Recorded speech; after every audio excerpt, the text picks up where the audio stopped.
Nous sommes aujourd'hui sur l'unité de production de béton prêt à l'emploi de Port-Victor Cemex à Paris.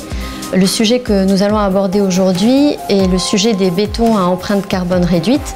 Suite aux accords de Paris en 2015, le gouvernement et la filière du bâtiment s'étaient donné pour ambition de pouvoir proposer des bâtiments à énergie positive et bas carbone.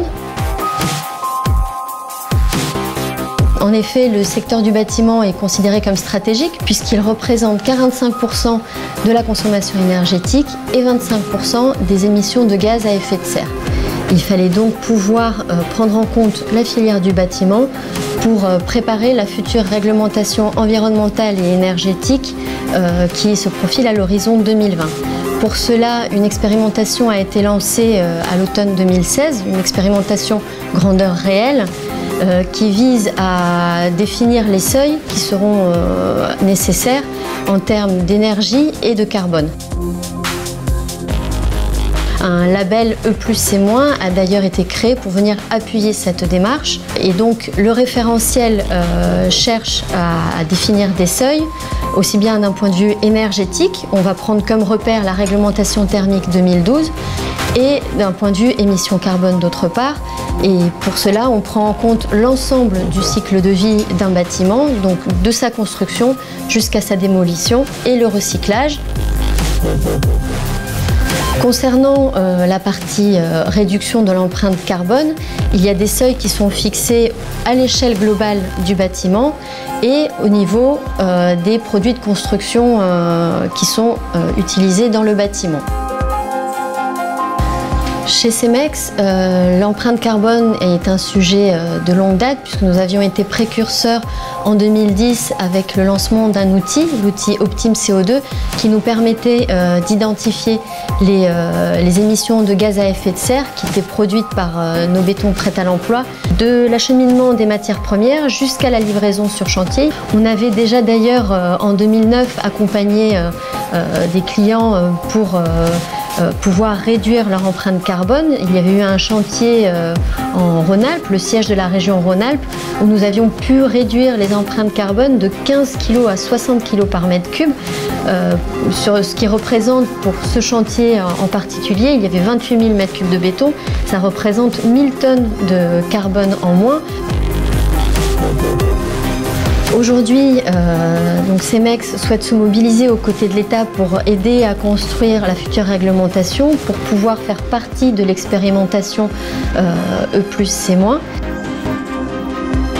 Il faut avoir à l'esprit que les émissions de gaz à effet de serre liées aux produits de construction et équipements représentent entre 30 et 50%. Ce qui veut dire qu'à l'échelle du bâtiment, ça peut aller jusqu'à 15 à 25% des émissions de gaz à effet de serre. Et travailler sur ce levier-là permet aux acteurs du bâtiment de pouvoir aller au-delà, avoir une approche beaucoup plus performante en termes de réduction des émissions de gaz à effet de serre. C'est pour cela que Cemex a souhaité lancer une gamme de béton à empreinte carbone réduite, la gamme Vertua. Cette gamme permet de répondre à différentes parties du bâtiment, plancher, voile, fondation, et elle est construite en 3 niveaux de réduction. Le premier niveau que nous considérons être le minimum d'efforts à faire en réduction d'empreinte carbone qui est de moins 15%. Le niveau suivant se situe à moins 25% d'empreinte carbone. Et le dernier niveau, le niveau le plus exigeant, va au-delà des 40% de réduction d'empreinte carbone. Ces taux de réduction ont été définis par rapport à une référence en CEM1, un béton formulé en CEM1. Cette référence en CEM1 est celle qui est utilisée par la filière, par les filières concurrentes, qui est validée par la Fédération française du bâtiment. À partir de cette référence, pour une classe d'exposition donnée, pour une classe de résistance donnée, il s'agit de pouvoir avoir un même niveau de performance avec un niveau de réduction maximum en émissions de gaz à effet de serre. Les émissions de carbone que l'on prend en compte pour notre béton sont toutes les étapes de la production, ce qui inclut également l'approvisionnement et le transport des matières premières. La gamme Vertua est donc née d'un minutieux travail de formulation, de recherche de matières premières adaptées et surtout d'un suivi drastique des transports, puisque nous avons fait le choix, Cemex, d'avoir les distances d'approvisionnement réelles, contrairement à la filière qui, elle, va prendre des distances moyennes de transport. Cemex met ainsi à disposition des acteurs du bâtiment des outils pour pouvoir expérimenter et construire la future réglementation environnementale et énergétique.